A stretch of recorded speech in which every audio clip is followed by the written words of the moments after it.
Halo semuanya, selamat datang di channel ini. Hari ini kita akan membahas cerita yang luar biasa tentang seorang TKI yang menunjukkan arti sebenarnya dari kejujuran dan ketulusan hati.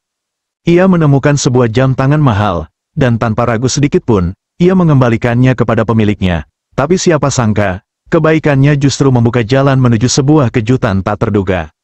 Pemilik jam tangan itu ternyata adalah seorang janda kaya, yang diam-diam telah lama berharap menemukan sosok suami yang sederhana, jujur, dan penuh tanggung jawab, dan TKI ini menjadi pilihannya. Kalau kamu percaya bahwa kebaikan akan selalu menemukan jalannya, jangan lupa untuk like, subscribe, dan share video ini, karena setiap kebaikan yang kita lakukan, sekecil apapun itu, pasti akan kembali kepada kita dengan cara yang tak disangka-sangka. Langsung saja, kita mulai ceritanya.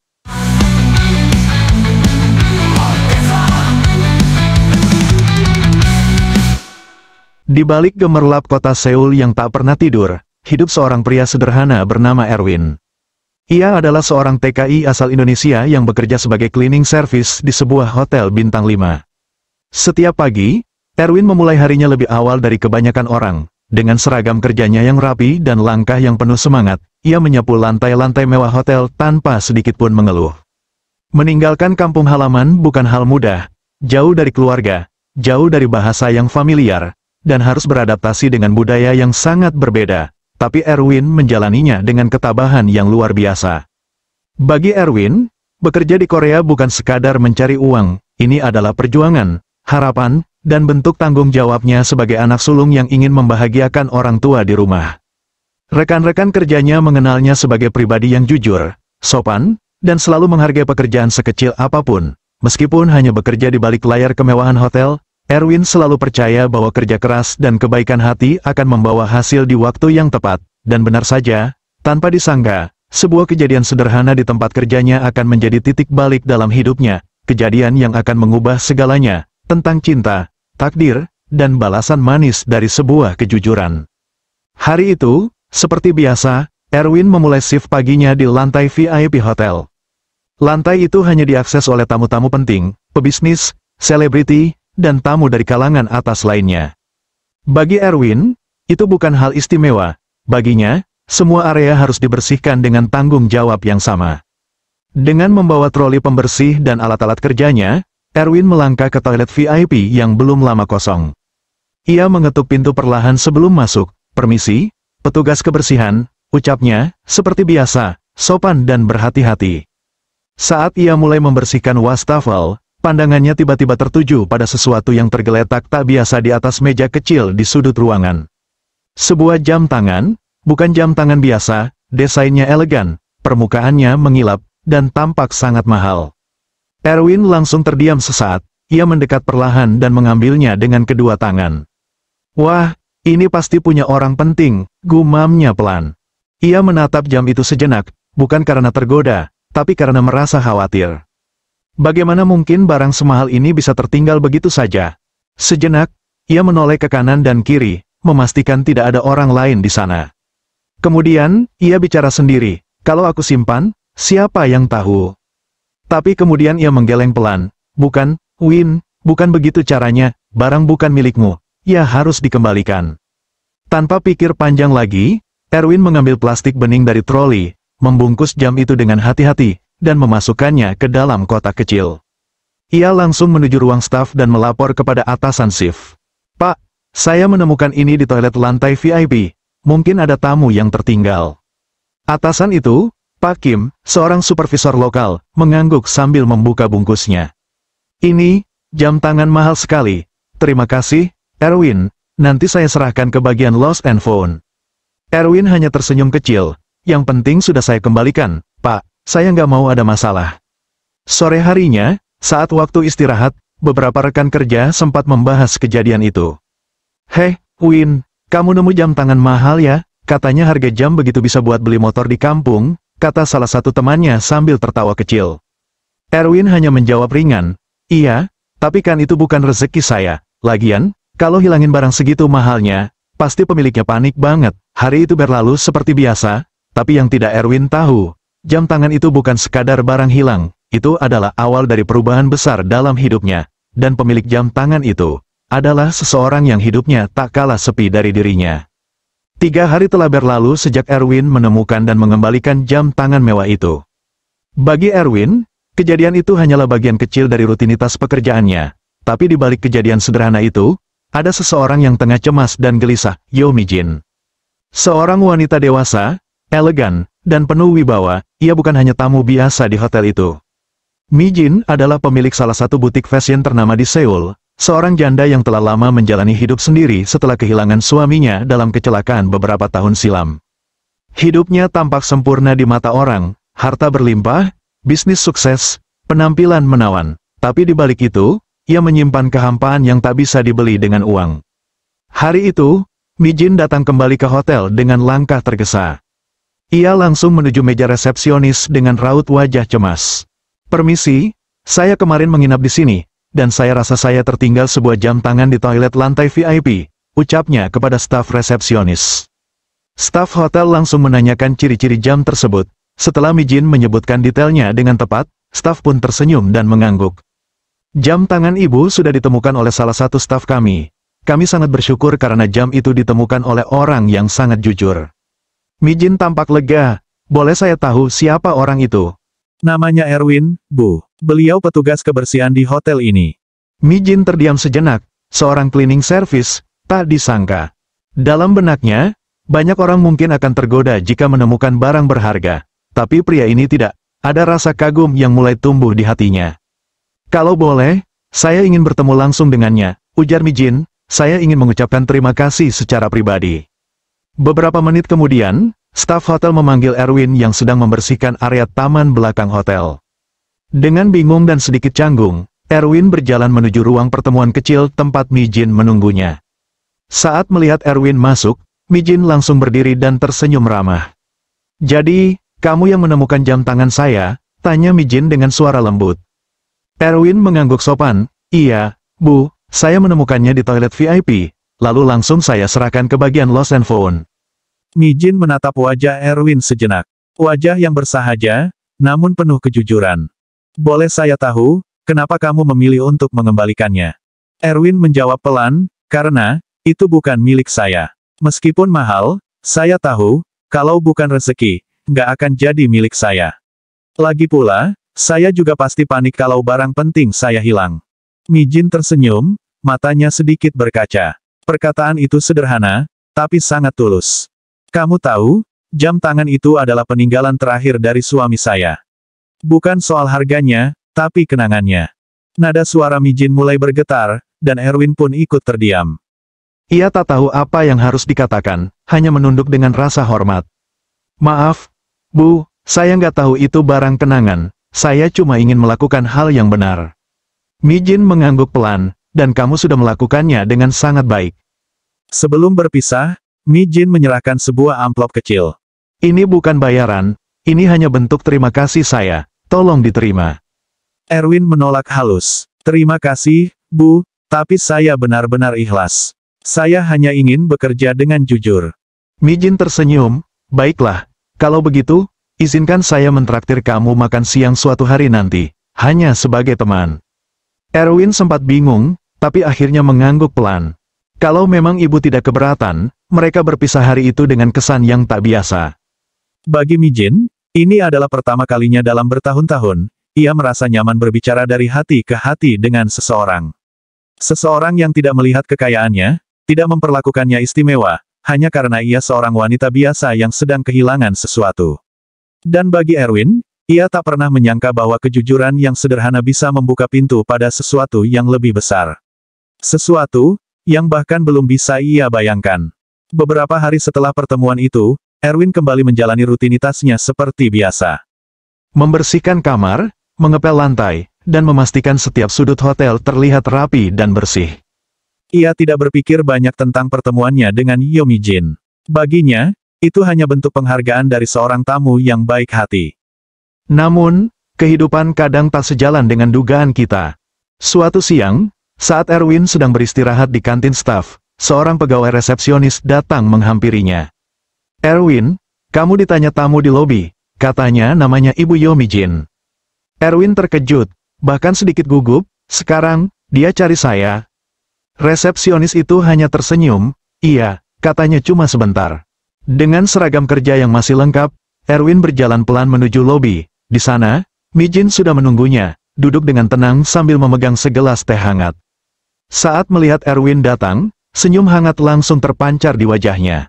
"Erwin," sapanya lembut, "kamu sibuk hari ini?" Erwin mengangguk sopan, "Masih ada tugas sore, Bu, tapi sekarang istirahat." Mijin menepuk kursi kosong di sampingnya. "Kalau begitu, temani saya sebentar, saya ingin ngobrol santai, boleh?" Dengan canggung, Erwin duduk, obrolan mereka dimulai dari hal-hal ringan, tentang cuaca, makanan, sampai cerita lucu selama bekerja. Mijin tampak senang mendengar Erwin bercerita. Ia bahkan tertawa pelan saat Erwin menceritakan bagaimana ia pernah salah masuk kamar karena nomor yang tertukar. "Dari mana kamu belajar bahasa Korea, Erwin?" tanya Mijin.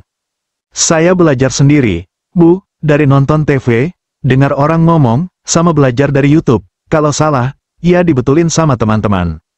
Mijin tersenyum kagum.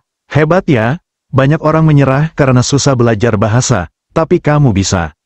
Erwin hanya tertawa kecil. "Ya, namanya juga hidup di negeri orang, Bu, kalau nggak mau belajar, nanti susah sendiri." Hari itu, obrolan mereka berakhir dengan Mijin berkata, "Kalau kamu tidak keberatan, lain kali kita ngobrol lagi ya, saya suka cara kamu melihat hidup." Sejak saat itu, pertemuan mereka menjadi lebih sering. Terkadang Mijin datang ke hotel hanya untuk menitipkan makanan kecil, seperti kotak bekal atau kopi panas. Lain waktu, ia mengajak Erwin makan di luar saat hari libur. Hubungan mereka tumbuh perlahan, bukan karena paksaan, bukan karena kepentingan. Mijin menemukan kenyamanan dalam kesederhanaan Erwin. Ia tidak dibuat kagum dengan materi, tidak berpura-pura ramah demi kesan. Erwin menjadi dirinya sendiri, apa adanya, jujur, dan tulus. Suatu sore, mereka duduk di taman kota, menikmati angin musim semi. "Erwin," kata Mijin pelan, "kamu pernah jatuh cinta?" Erwin terdiam. Pertanyaan itu mengejutkannya. "Saya, pernah, Bu, tapi sudah lama, waktu masih di kampung, tapi nggak berani ungkapin," jawabnya jujur. Mijin tertawa kecil. "Saya juga pernah, dan itu berakhir menyakitkan." Lalu ia memandang Erwin dengan tatapan yang tak biasa. "Tapi akhir-akhir ini, saya merasa sesuatu yang berbeda." Erwin hanya diam, tak tahu harus berkata apa. Suasana menjadi hening, hanya suara dedaunan yang bergesekan pelan tertiup angin. Tanpa sadar, dalam kebersamaan yang tak direncanakan, tumbuhlah sebuah kedekatan. Bukan karena harta, bukan karena status, tapi karena saling menghargai. Karena menemukan ketulusan yang makin langka di dunia yang serba cepat dan penuh kepalsuan. Dan di saat banyak orang mencari cinta di tempat yang megah, Mijin justru menemukannya di balik seragam seorang petugas kebersihan. Waktu terus berjalan, hari-hari Erwin tak lagi terasa sama. Setiap pertemuan dengan Mijin seperti menjadi jeda di tengah kerasnya hidup sebagai TKI di negeri orang. Obrolan yang awalnya biasa-biasa saja kini mulai terasa berbeda. Ada rasa hangat yang tumbuh perlahan, seperti matahari pagi yang tak menyilaukan, tapi menenangkan. Namun, seiring bertambahnya kedekatan itu, hati Erwin mulai diliputi kegelisahan. Siapa dirinya? Seorang petugas kebersihan dari kampung kecil di Indonesia. Sementara Mijin, seorang wanita terpandang, pengusaha sukses, dan bagian dari lingkungan sosial kelas atas. Sore itu, setelah makan bersama di sebuah kedai kecil di pinggiran kota, Mijin memberanikan diri untuk bicara. "Erwin," ucapnya lembut, "kamu pasti sadar, hubungan kita ini tidak biasa." Erwin menunduk pelan. "Saya tahu, Bu, apa kamu merasa tidak nyaman?" tanya Mijin. Erwin menarik napas dalam-dalam. "Bukan nggak nyaman, Bu, tapi, saya takut mengecewakan. Takut orang-orang menilai kita aneh. Dan, saya juga sadar posisi saya siapa." Mijin menatapnya, lama. "Dengar ya, Erwin, saya sudah hidup bertahun-tahun dalam dunia yang penuh kepura-puraan. Banyak pria datang mendekat karena tahu siapa saya. Karena kekayaan saya, bukan diri saya." Ia diam sejenak, lalu melanjutkan dengan suara pelan. "Tapi kamu beda, kamu nggak pernah mencoba menjadi orang lain, kamu nggak pernah berusaha membuat saya terkesan. Dan justru itu, yang membuat saya ingin terus dekat sama kamu." Erwin terdiam, tak mampu langsung membalas. Malamnya, ia duduk sendiri di kamar kecilnya yang sempit, di dindingnya tergantung foto kedua orang tua. Ia bicara pelan seolah mereka ada di hadapannya. "Bapak, Ibu, apa saya pantas, apa saya nggak terlalu tinggi bermimpi?" Beberapa hari kemudian, Mijin mengirim pesan dan mengundang Erwin ke sebuah taman yang dulu sering mereka kunjungi. Saat mereka bertemu, Mijin tidak banyak bicara, ia hanya memegang secarik kertas kecil, lalu menyerahkannya kepada Erwin. Apa ini, Bu? Tanya Erwin, penasaran. Cuma beberapa kalimat dari hati saya. Bacalah, jawab Mijin, sambil tersenyum kecil. Erwin membaca pelan-pelan, tulisan tangan itu rapi dan halus. Saya tidak mencari seseorang yang sempurna, saya hanya mencari seseorang yang bisa jujur, setia, dan berjalan di samping saya, bukan di depan, bukan di belakang. Jika kamu bersedia, berjalan bersamaku, mari kita lanjutkan cerita ini, bersama. Erwin mengangkat kepala, matanya berkaca. Bu, saya bukan siapa-siapa, saya nggak punya apa-apa. Mijin tersenyum, justru itu, karena kamu nggak punya apa-apa, kamu juga nggak pura-pura, dan saya sudah cukup dengan pura-pura. Erwin menunduk, ia menutup matanya sejenak, lalu dengan suara bergetar, ia menjawab, kalau ibu siap menghadapi semua omongan orang, saya juga siap, saya nggak janji bisa jadi sempurna, tapi saya janji akan jujur dan setia. Hari itu, mereka tidak berpelukan, tidak juga bergandengan tangan. Tapi mereka berdiri berdampingan, dua orang yang berbeda dunia, namun disatukan oleh satu hal yang sama. Ketulusan, dan untuk pertama kalinya, Erwin memilih untuk tidak lagi meragukan dirinya sendiri. Ia memilih untuk percaya, bahwa mungkin, cinta yang datang bukan untuk mereka yang paling tinggi derajatnya, tapi untuk mereka yang paling jujur hatinya. Beberapa bulan telah berlalu sejak Erwin dan Yo Mijin memutuskan untuk berjalan bersama, melawan pandangan orang dan perbedaan yang membentang lebar. Dan meskipun jalan itu tidak selalu mulus, mereka tetap melangkah, pelan tapi pasti. Banyak yang meragukan, banyak pula yang mencibir, apa mungkin hubungan seperti itu bisa bertahan? Wanita seperti dia, masa mau sama petugas kebersihan? Palingan cuma sebentar, tapi waktu menjawab segalanya. Mijin tetap menjadi dirinya, anggun, bijaksana, dan tenang. Sementara Erwin tetap dengan kerendahan hati dan kesederhanaannya. Ia tidak berubah karena status, tidak tergoda untuk menjadi sombong, dan tetap bekerja keras seperti sebelumnya, meskipun kini pekerjaannya telah berubah. Setelah beberapa waktu, Mijin mengenalkan Erwin pada lingkaran keluarganya. Tak semua langsung menerima, tentu saja. Tapi Mijin berdiri di samping Erwin, tidak mundur sedikit pun. Saya bukan memilih dia karena statusnya, ucap Mijin suatu hari di depan keluarganya. Saya memilih dia, karena saya akhirnya menemukan orang yang bisa saya percaya, yang jujur, bahkan saat tak ada yang melihat. Hari yang selama ini hanya bisa Erwin bayangkan, akhirnya datang juga. Pernikahan mereka digelar secara sederhana di taman belakang butik milik Mijin, dikelilingi oleh bunga musim semi yang bermekaran. Tak ada pesta mewah, tak ada kemegahan yang mencolok. Tapi ada senyum tulus, ada tawa bahagia, dan ada air mata haru dari kedua belah pihak. Keluarga Erwin yang datang dari Indonesia duduk berdampingan dengan keluarga Mijin. Bahasa mereka berbeda, budaya mereka berbeda, tapi hari itu, semua perbedaan larut dalam suasana haru yang sama. Salah satu sepupu Erwin sempat berbisik saat melihat sang mempelai wanita. Mas, itu beneran istrimu sekarang? Erwin tertawa pelan, iya, tapi jangan lihat dia dari luar, lihat dia dari dalam. Sementara itu, Mijin menggenggam tangan Erwin dan berkata pelan, kita mungkin tidak punya cerita yang sempurna, tapi saya percaya, ini cerita yang benar. Sejak hari itu, kehidupan mereka berubah, bukan menjadi mewah, tapi menjadi utuh. Erwin ikut membantu mengelola salah satu cabang butik milik Mijin, tapi ia tetap sederhana, ia tetap turun langsung membantu staf, menyapa pelanggan, dan tak pernah malu mengaku siapa dirinya sebelum semua ini terjadi. Ia bahkan kadang bercanda dengan pengunjung butik. Saya dulu petugas kebersihan loh, kalau ada debu, bilang aja, saya ambilin lap. Semua tertawa, termasuk Mijin yang selalu tersenyum bangga dari kejauhan. Hubungan mereka menjadi simbol kecil, bahwa cinta sejati tak harus datang dari kesempurnaan. Dan bahwa kebaikan, sekecil apapun, tidak pernah sia-sia. Sebuah jam tangan yang tertinggal di toilet hotel. Sebuah keputusan sederhana untuk berbuat jujur, telah membuka pintu takdir yang tak pernah bisa diprediksi. Hari ini, jika Erwin ditanya apa pelajaran terpenting dalam hidupnya, ia akan menjawab. Jangan pernah berhenti berbuat baik. Kadang, balasan kebaikan itu datang tidak dengan uang, tapi dengan cinta, kesempatan, dan hidup yang berubah sepenuhnya. Jika kamu percaya bahwa kejujuran dan kebaikan bisa mengubah hidup, jangan lupa untuk like, subscribe, dan bagikan video ini ke teman-temanmu. Karena mungkin, lewat satu tindakan kecil yang tulus, kita sedang membuka pintu menuju keajaiban yang tak pernah kita sangka. Sampai jumpa di cerita inspiratif berikutnya.